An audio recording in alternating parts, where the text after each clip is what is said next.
Suppose ये हमारे पास retaining wall है, ठीक है। इसमें हम इसका एक्टिव अर्थ प्रेशर का एनालिसिस करेंगे, ठीक है। सपोज़ इसकी हाइट h है, ठीक है। और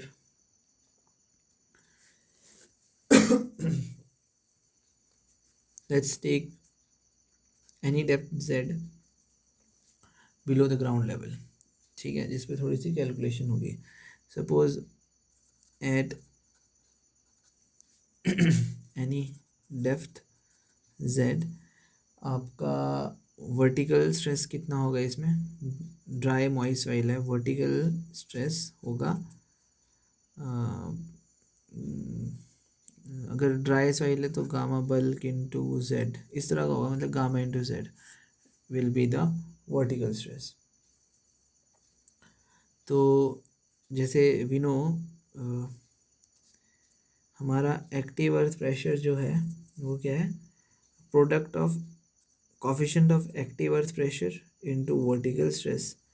अगर कोई सी सॉइल होती है तो एक्टिव केस में -2c√k होता है, और पैसिव के केस में क्या होता है, ये प्लस हो जाता है, Kp sigma v plus 2c√Kp। पर ये है कोहेसिव सॉइल का केस, कोहेसिव सॉइल का केस मतलब यहाँ पे होगा ये, यहाँ पे तो कुछ नहीं होगा ऐसा, यहाँ पे simple Pa equals to Ka sigma v आएगा, और Pp equals to Kp sigma v आएगा। और सिग्मा वी की हम यहाँ से इक्वेशन ले सकते हैं, सॉरी वैल्यू ले सकते हैं, Pa equals to Ka gamma z and Pp equals to Kp gamma z, ठीक है। और नेक्स्ट स्टेप में वी कैन टेक लाइक जब z की वैल्यू ज़ीरो होगी तो Pa will be zero at z equals to zero comma Pa will be 0 and Pp will be 0 at z is equals to h, ठीक है। तो आपका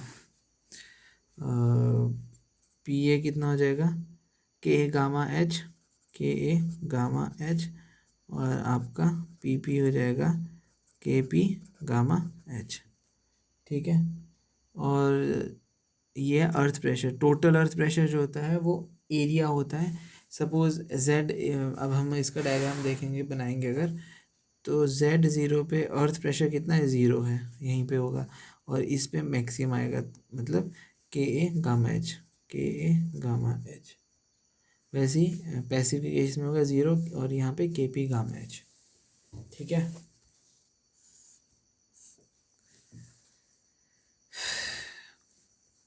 कोहेजनलेस soil का यहाँ बना देंगे, कोहेसिव का बना देते हैं, कोहेजनलेस सॉइल का यहाँ पे बना देंगे, ठीक है। तो अगर हमने टोटल अर्थ प्रेशर निकालना हो which is denoted by Pa, total earth pressure निकालना हो वो होता है एरिया, मतलब area of the earth pressure diagram, ठीक है। तो which will be half of base into height, तो मतलब बेस है Ka gamma h into H, तो ये हो जाएगा half Ka gamma h square. और इसकी line of action will act at h is at equals to h/3 from the base, ठीक है। पूरा केस कंपाइल हो गया कोहेजन लेस सॉइल का। कोहेसिव सॉइल का केस भी कुछ नहीं है, सेम पहली दोनों चीज़ें यही होगी।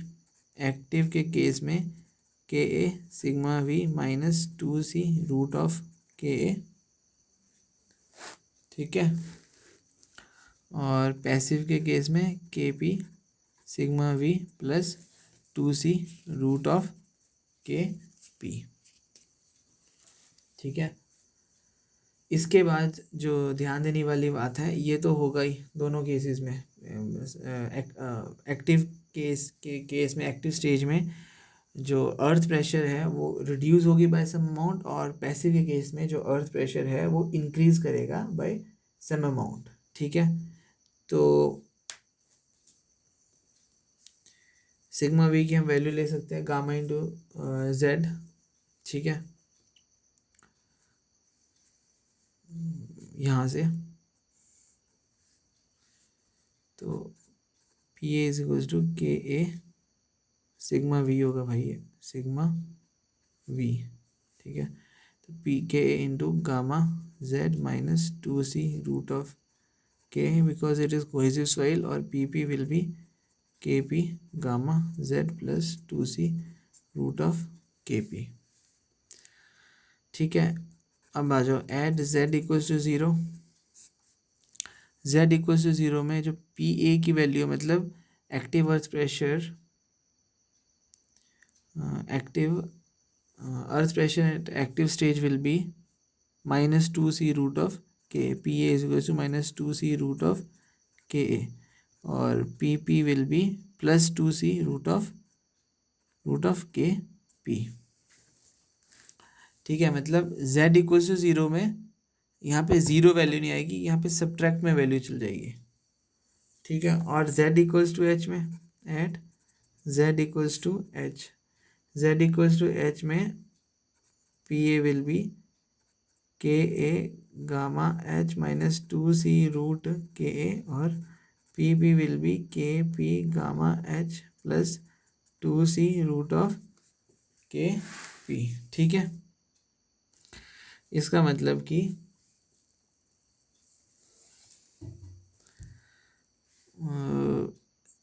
जो एक्टिव और पैसिव अर्थ प्रेशर में इन कोहेसिव सॉइल जो वेरिएशन आ रही है वो सिर्फ 2c root of K A 2c root of K P के थ्रू आ रही है, बल्कि बाकी के ए गामा एच यहाँ पे ज़ीरो है, यहाँ पे मैक्सिमम है, यहाँ पे ज़ीरो है, यहाँ पे मैक्सिमम है।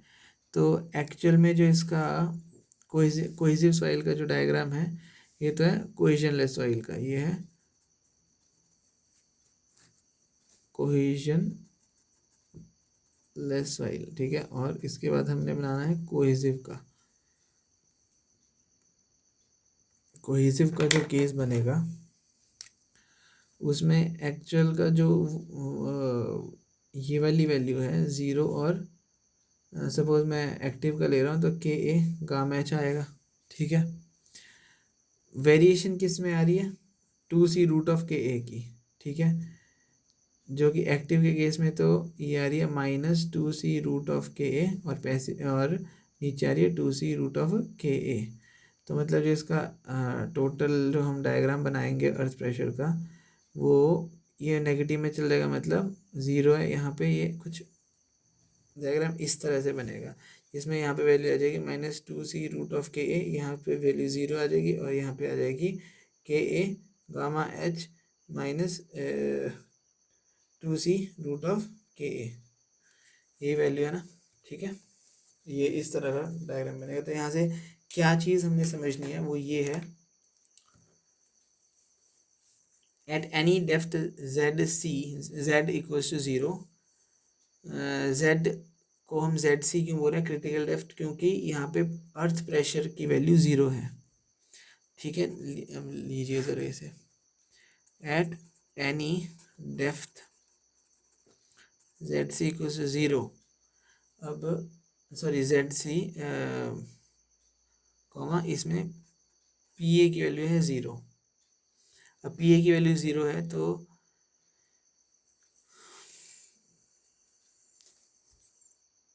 के ए, यहाँ पे पी ए की वैल्यू ज़ीरो है, मतलब के A gamma Z C, Z की जगह जेड सी आ जाएगा minus 2c root K A is equal to zero. यहाँ से जो जेड सी की वैल्यू आ जाएगी वो आएगी 2c root K A by K A gamma comma Z C, मतलब this imply Z C is equal to 2c by gamma root of K A, 2c by gamma root of K A, जो कि critical depth है जहाँ पे earth pressure की value zero है, मतलब ये वाली वैल्यू है जेड सी, ये वाली वैल्यू है जेड सी, ठीक है। ये चीज़ ध्यान में रखनी है, ठीक है। यहाँ से हम समझ गए कि अर्थ प्रेशर जो है ज़ीरो क्रिटिकल डेप्थ पे है, जिसकी वैल्यू आएगी 2c by gamma root of के, जो कि काफ़ी इम्पोर्टेंट है। इसके टोटल नेट प्रेशर की वैल्यू V0 किस पॉइंट पे आएगी, ये है ZC, ठीक है, ये अर्थ प्रेशर की वैल्यू 0। अब इतना ही ZC और लोगे आप, मतलब 2ZC पे total net pressure in cohesive soil will be 0, total net pressure in cohesive soil will be 0। Note की फॉर्म में लिखिए इसे, इसका क्वेश्चन बनता है टोटल नेट प्रेशर कब ज़ीरो होगा, 2ZC पे, मतलब कि total net pressure will be zero at 2ZC, जिसको हम क्रिटिकल डेप्थ बोलेंगे of unsupported cut, critical depth of unsupported cut, ये होगा 2ZC is equals to 4C bye gamma root of के, ठीक है। यहाँ पे ये चीज़ इम्पोर्टेंट है, काफ़ी ज़्यादा इम्पोर्टेंट है।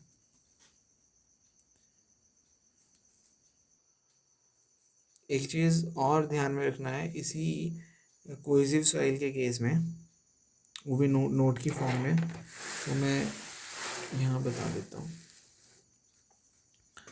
वो ये है कि ये जो पिछला केस था वो हमने किया था when no tension cracks are develop, ठीक है, when tension cracks are develop, तो क्या कंडीशन आती है, when tension cracks are developed, मतलब कि जो हमारा रिटेनिंग वॉल था, यह है जो हमारी रिटेनिंग वॉल है, क्या इस केस में ये जो एक्टिव केस में है it moves away from the backfill, ठीक है, ये आपकी it moves away from the backfill, तो क्या होता है जो सॉइल है जो आपका बैकफिल है it moves along with the backfill, जब तक तो it moves along with the backfill without any tension crack, तब तक तो ठीक है, पर जब टेंशन क्रैक आपका डेवलप हो जाता है, मतलब ये वाला सॉइल इसके साथ it moved along with the soil, तो it will create cracks, tension crack होंगे, तो यहाँ पे जो क्रिटिकल डेप्थ है जहाँ पे अर्थ प्रेशर आपका ज़ीरो आता था, मतलब ZC वैल्यू जो थी वहाँ तक will get the tension crack, ठीक है, ये आपका टेंशन क्रैक आ गया।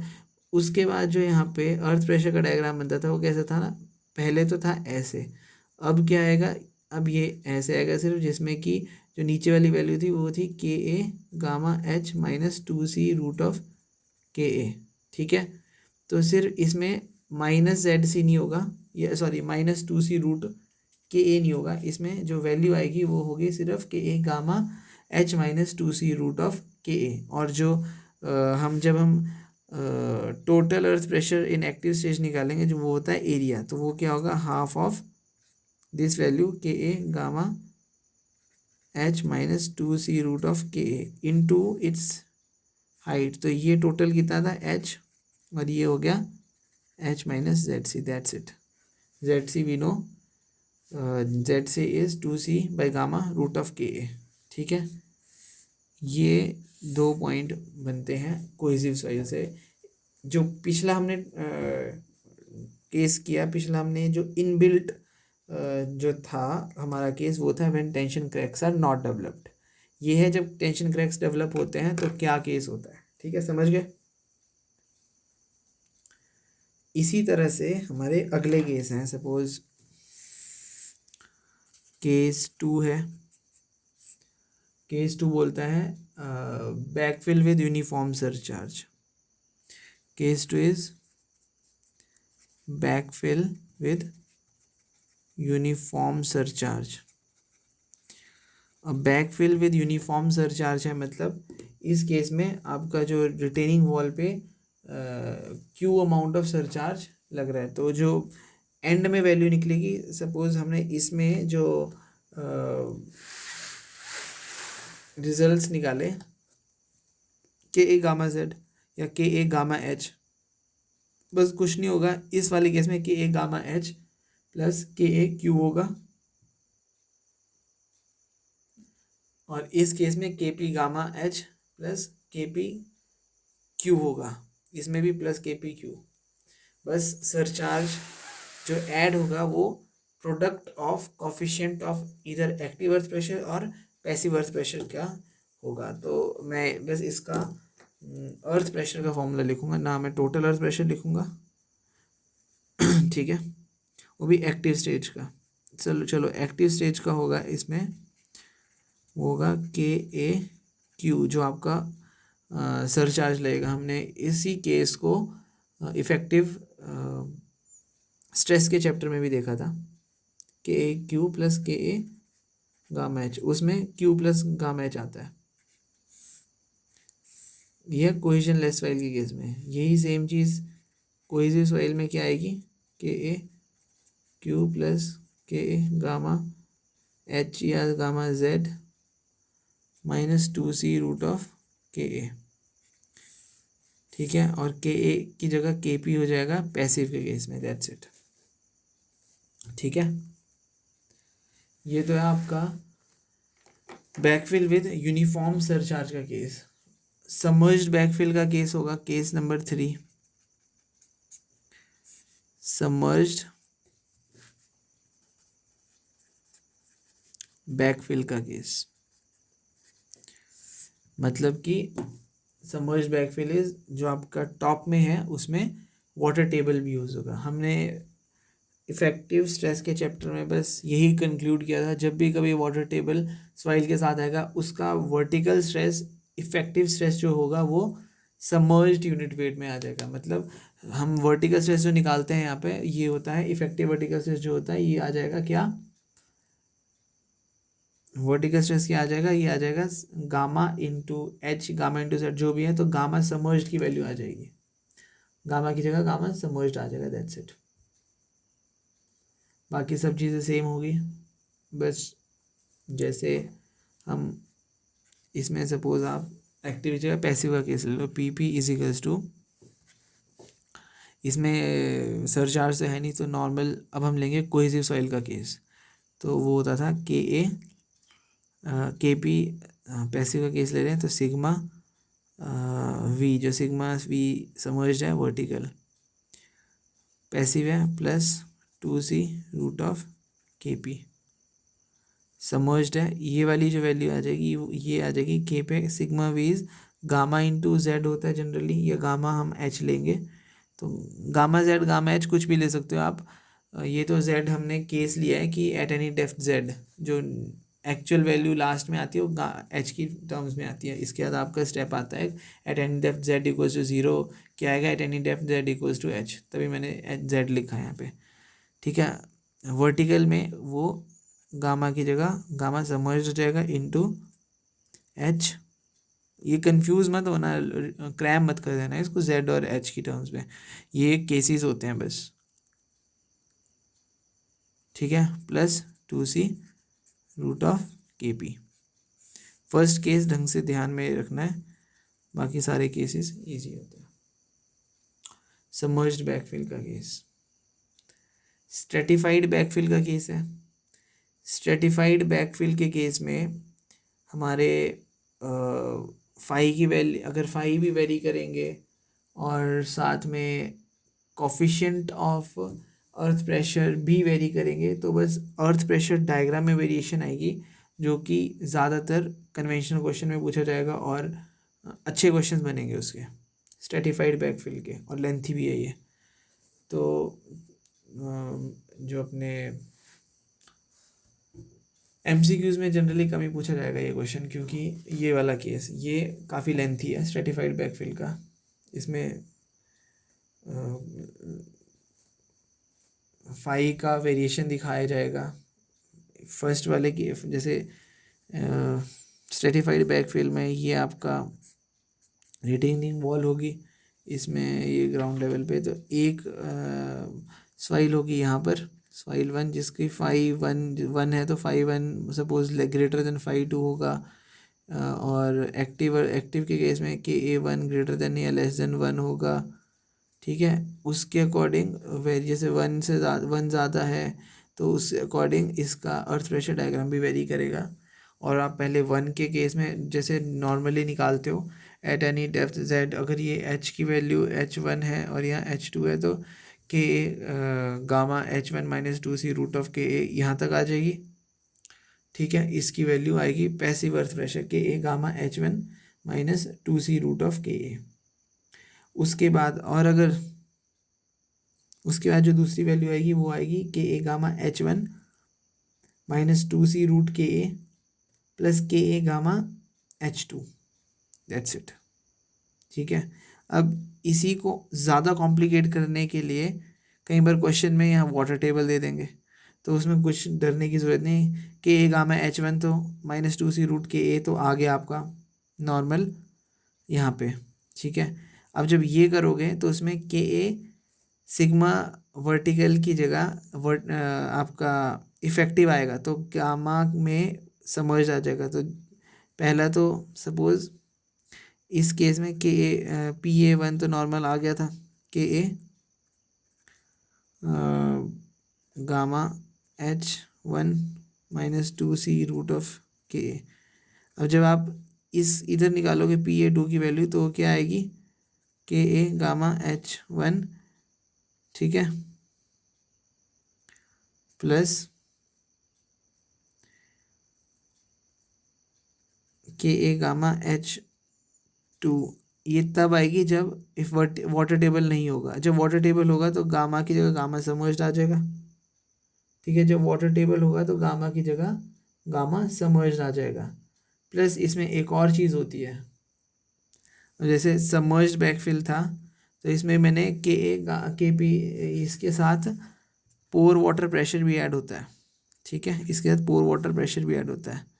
अगर वर्टिकल हो जाएगा तो पोर वाटर प्रेशर भी ऐड होगा without multiplying it with coefficient of earth pressure. K ए से मल्टीप्लाई नहीं होगा, सिंपल पोर वाटर प्रेशर ऐड होगा इसमें। ये चीज़ बहुत ज़्यादा इम्पॉर्टेंट है, इसी में गड़बड़ी होती है। देखो यहाँ भी हो गई थी गड़बड़ी। ठीक है। फिर इन दोनों का प्लस करेंगे और या फिर टोटल अर्थ प्रेशर निकाल लेंगे, ट्रेपेजॉइडल बनेगा, जो भी बनेगा ट्रायंगुलर बनेगा, उसका एरिया निकाल लेंगे। इस तरह का थोड़ा लेंथी है ये ट्रेपेजॉइड, ये स्ट्रेटिफाइड बैकफिल का केस 4, स्ट्रेटिफाइड बैकफिल का केस 5 जो है वो है आपका vertical wall with inclined backfill, मतलब इंक्लाइंड बैकफिल का केस। इंक्लाइंड बैकफिल का आपको कभी न्यूमेरिकल नहीं आएगा, इसका डायरेक्ट फॉर्मूला आ जाता है। इंक्लाइंड बैकफिल कुछ नहीं है आपका, ऐसे ही रिटेनिंग बॉल होगी, बस हॉरिजॉन्टल की जगह इंक्लाइंड आपका बैकफिल होगा। इसका जो active earth pressure, passive earth pressure, coefficient of active earth pressure, coefficient of passive earth pressure बनेगा।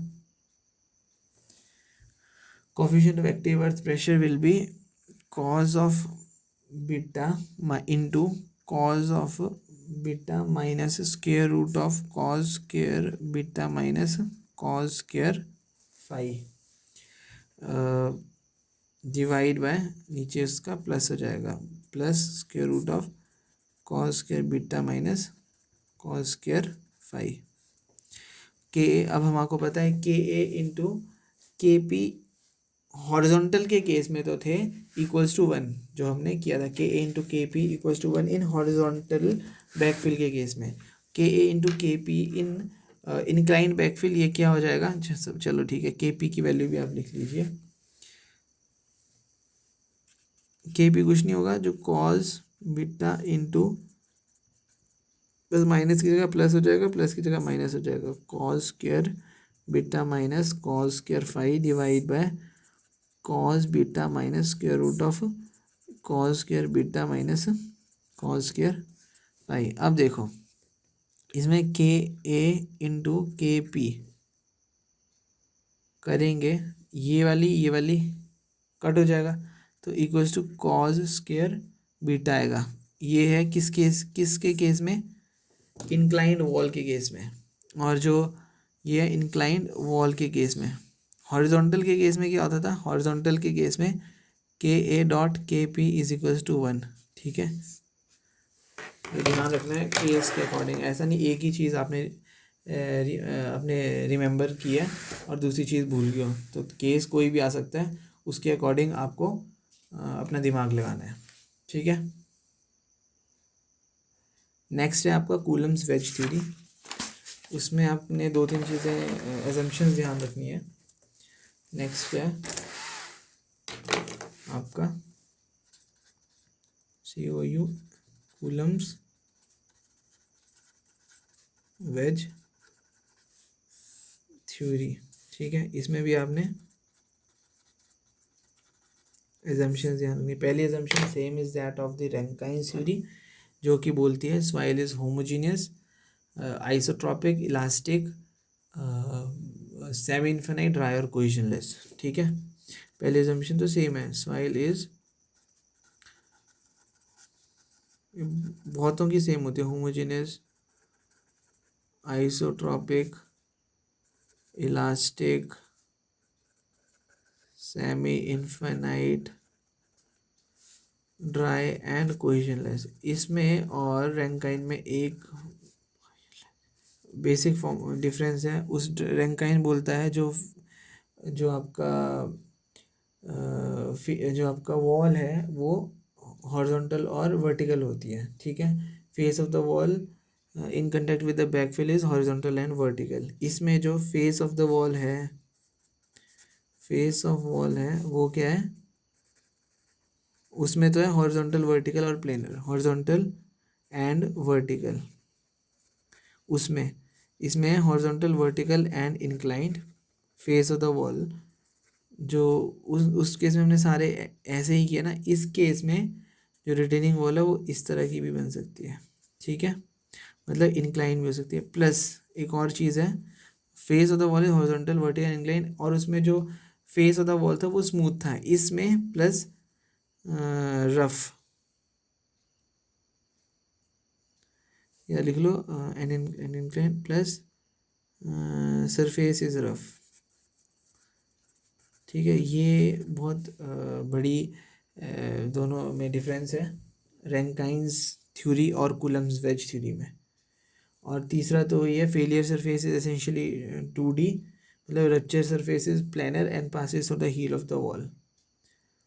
ठीक है, और उसका उसमें भी फेलियर जो, अच्छा इसमें एक और वेरिएशन है, जो फेलियर वेज है वो इट एक्ट एज अ, उसमें भी दोनों सेम ही है, failure wedge act as a rigid body. ठीक है, बाकी और भी है एक जो लोकेशन और डायरेक्शन रिजल्टेंट का, रिजल्टेंट थ्रस्ट का, वो सॉइल बिटवीन बैकफिल या जो रिटेनिंग वॉल है उसका नोन होता है।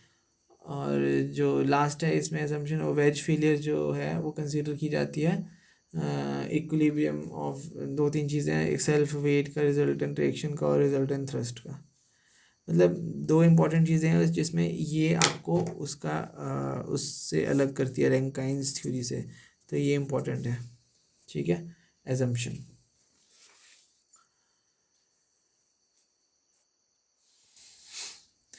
इसमें दो तीन चीज़ें नोट की फॉर्म में ध्यान रखनी है।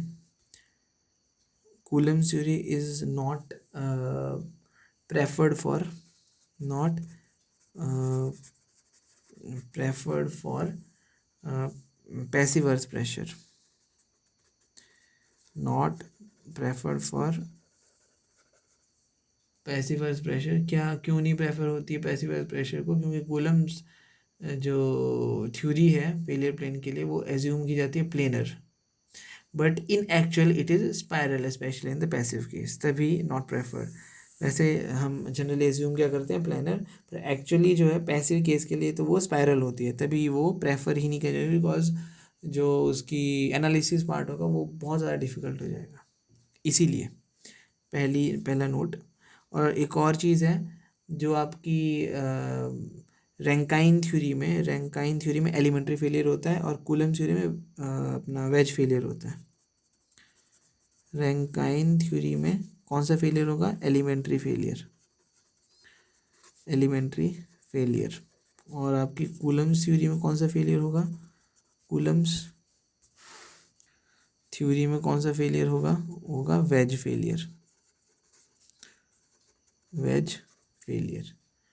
ये रख लो आप नोट 1, रख लो नोट 2।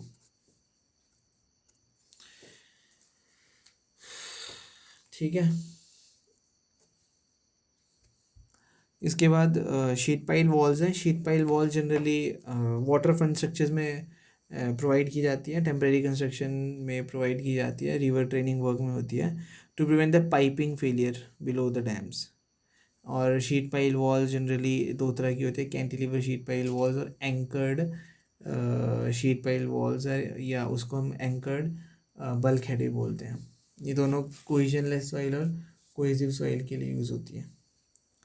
ठीक है, बस यही है इस चैप्टर में अपना लेटरल अर्थ प्रेशर सॉइल में। इम्पॉर्टेंट चैप्टर है, एडवांस फॉर्म है सारी इफ़ेक्टिव स्ट्रेस की। ठीक है।